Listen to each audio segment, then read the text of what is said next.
እዚህ ጋር እንግዲህ እንደምትመለከቱት ከ3 ወር በፊት በጥፍር ፈንገስ ጥፍሬ ተበልቶ ወይም ተበላሽቶ ነበር ማለት ነው። እዚህ ጋር ደግሞ ከ3 ወር በኋላ ያለው ለውጥ ነው ማለት ነው። እንደምታዩት እንደዚህ ከ3 ወር በኋላ ጥፍሬ ተስተካክሎ ቆንጆ ነው በቅሎልኛል። እንደምታዩት ከ3 ወር በፊት ይህን ይመስላል።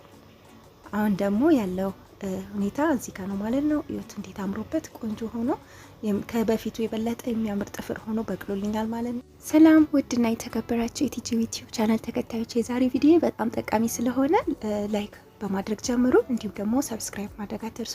ሀሳብ አስተያየታችሁን በኮሜንት ሴክሽን ላይ ጻፉልኝ እና እንግዲህ የዛሬ ቪዲዮ የሚሆነው በጥፍር ፈንገስ ከ3 ወር በፊት የተበላውን ጥፍሬን በሁለት አይነት መንገድ እንዴት አድርጌ እንዳከምኩት ቤት ውስጥ አሳያችኋለሁ። ደግሞ በአራት ስህተት እኛ በምንሰራው አራት ስህተት ምክንያት የጥፍር ፈንገስ ሊይዘን ይችላል ማለት ነው። እሱ መጨረሻ ላይ በዝርዝር የምነግራችሁ ይሆናል። እስከ መጨረሻው ተከታተሉኝ። እንዲሁም እስከዛሬ ድረስ ያልያዛችሁ የጥፍር ፈንገስ ማለት ነው ያልደረሰባችሁ ለወደፊት እንድትጠነቀቁ ይጠቅማችኋል ማለት። እጃችሁ የእግራችሁ ጥፍር አልበቅልም ካለ በዚህ መንገድ አዲስ ጥፍር እንዲበቅልላችሁ ማድረግ ትችላላችሁ። ጥንቃቄ እንዲሆናችሁ እንደኔ ጥፍራችሁ እንዳይበላሽባችሁ ያልተበላሸባችሁ ሰዎች ማለት ነው እንደኔ እንዳይበላሽባችሁ እንዴት መጠንቀቅ እንዳለባችሁ መጨረሻ ላይ አሳያችኋለሁ። ከዛን እንግዲህ ነጭ ሽንኩርት እንደዚህ ካዘጋጀን በኋላ ጉድጓዳ ሳህን ላይ እንጨምራለን። ከዛን 1 የሾርባ ማንኪያ ቤኪንግ ሶዳ እንጨምራለን ማለት ነው እዚህ ጋር እንደምትመለከቱት። ከዛን የሚያስፈልገን የአፕል ሳይድ ቪኔገር ነው። አፕል ሳይድ ቪኔገር 3 የሾርባ ማንኪያ እንጨምራለን። ከዛን እነዚህን ግብአቶች በደንብ አድርገን እናዋህዳለን ማለት ነው። 3 የሾርባ ማንኪያ ከጨመርን በኋላ በነገራችን ላይ እኔ ጥፍሬ መበላቱን አላወኩም ነበር። ምክንያቱም ሁሌም በቃ ስራ ልሄድ ስል ጧት ላይ ሻወር ወስዳለሁ። ቶሎ ሻወር እግሬንም በቃ ቶሎ ታጠባለሁ። ከዛን ቶሎ አድርጌ ቫዝሊን እቀባና ካልሲ ነው የማደርገው ማለት ነው። ከዛን ጧት ማታም ስገባም እንደዛው ካልሲ አርጌ ነው ምተኛው፣ ካልሲ አርጌ ነው የምውለው። ይሄ የማደርግበት ምክንያት ደግሞ ከባድ የሆነ ሳይነስ አለብኝ። ትንሽ እግሬ ላይ ንፋስ ካገኘኝ ስለሚያስነጥሰኝ ቀኑ ሙሉ ሳስነጥስ ነው የምውለው። አፍንጫዬ እስኪላጥ በቃ አፍንጫዬ ውስጥ ውሃ ነው ልክ እንደ ውሃ ነው የሚወርደው ማለት ነው። ታዲያ ለዛ ስል ነው ማለት ነው ካልሲ መጠቀመው፣ ግን እሱን እየጎዳኝ ጥፍሬ ስለማይናፈስ ማለት ነው። ከዛን እዚህ ጋር እንግዲህ እንደምትመለከቱት ጥፍሬን ሳልቆርጠው በፊት ነው በፈንገስ የተበላውን ጥፍሬን እዩት፣ ቀፎ ነው እንዳያችሁት። ስሩ ምንም ነገር የለውም፣ በቃ ባዶ ነው፣ ቀፎ ሆኗል ማለት ነው። ስለዚህ መጀመሪያ በፈንገስ የተበላውን ጥፍራችንን ቆርጠን ማውጣት ይኖርብናል። አያችሁት፣ ግማሽ በግማሽ የለም፣ እየበላው ነው። ጭራሽ እኮ ከአንዱ ወደ አንዱ ነው የተላለፈው። አንዱን ጥፍራችሁን ፈንገሱ ከበላው ወደ ሌላው ጥፍር ይተላለፋል፣ ቶሎ ካላከማችሁት ማለት ነው። ስለዚህ እኔም ቶሎ ሁለቱ ጥፍሬን ከበላ በኋላ ነው የደረስኩበት እንጂ ባላይ ኖሮማ ሁሉንም ጣቴን ነበረ የሚተላለፈው፣ ወደ ሁሉም ጣቴ ነበረ። ከዛን እዚህ ጋር እንግዲህ እንደምታዩት እንደዚህ አርጌ እየቆረጥኩት ነው ማለት ነው። እየቀረጽኩት ስለሆነ አልተመቸኝም ነበር ለመቁረጥ። ከዛን ከቆረጥኩት በኋላ እዩት፣ ጥፍሬ ግማሽ በግማሽ የለም፣ ከግማሽ በላይ የሚሆን ፈንገሱ በልቶታል ማለት ነው። ከዛን እንደዚህ ከቆረጥን በኋላ ምናደርገው ከዛን እግራችንን እንታጠብና መዘፍዘፊያ ላይ ለብ ያለ ውሃ እንጨምራለን ማለት ነው። ለብ ያለ ውሃ ከጨመርን በኋላ እግራችንን እዛ ውስጥ ለ10 ደቂቃ ያህል እናቆያለን። ሞቅ ያለ መሆን አለበት ማለት ነው ውሃው። ከዛን እግራችንን እናደርቅና አሁን ያዘጋጀነውን ውህድ እዚህ ጋር እንደምትመለከቱት ፈንገሱ የበላው ጥፍራችን ላይ እንደዚህ ቦታው ላይ እያደረግን ልክ እንደዚህ እንደምትመለከቱት በዚህ መልኩ ከዛን የምናደርገው ምንድነው ላስቲክ እናስርበታለን ማለት ነው። ምክንያቱም እንደዚሁ ሸፍነን ነው ማሳደር ያለብን። ማታ ቢሆን ይመረጣል። ቀን ስለምትራመዱ ምናምን ቦታው ላይ አይቆይላችሁም ማለት ነው። ከዛን እንደዚህ እንዳያችሁት ልክ እንደዚህ ካደረግን በኋላ ሌላውንም ጥፍሬንም እንደዚህ እያደረኩኝ እንግዲህ እንደምትመለከቱት ለተከታታይ ለ1 ወር ነው ይሄንን እንደዚህ ያዘጋጀሁት ማለት ነው። በላስቲክ ካሰርኩ በኋላ ካልሲ ያደርጋለሁ። ምክንያቱም ስተኛ ስፈራገጥ ምናምን ስገላበጥ ሊፈታ ስለሚችል ማለት ነው።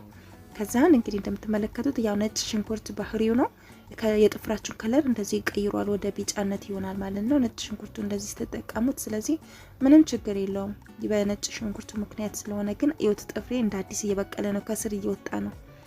እስከ መጨረሻ ወጥቶ የለም ነበር ግማሽ በግማሽ ማለት ነው። እንደ አዲስ ግን ከስር እየወጣ ነው ያለው ጥፍሬ ማለት ነው። እዚህ ጋር እንደምትመለከቱት እግሬ ስለማይናፈስ ቀንም ማታም ማለት ነው። በዛ ምክንያት እግሬ በቃ እዩት፣ ቆዳው ራሱ በቃ ልክ እንዳረጀ ሰው እግር ነው የሚመስለው፣ በጣም ተሸብሽቦ ማለት ነው። ቀን ማታ በካልሲ ውስጥ ታፍኖ ስለሚውል ማለት ነው። እንግዲህ እንደምትመለከቱት ጥፍሬ ለውጥ አለው። እዚህ ጋር እንዳያችሁት በጣም ለውጥ አለው እዚህ ጋር ራሱ ማለት ነው።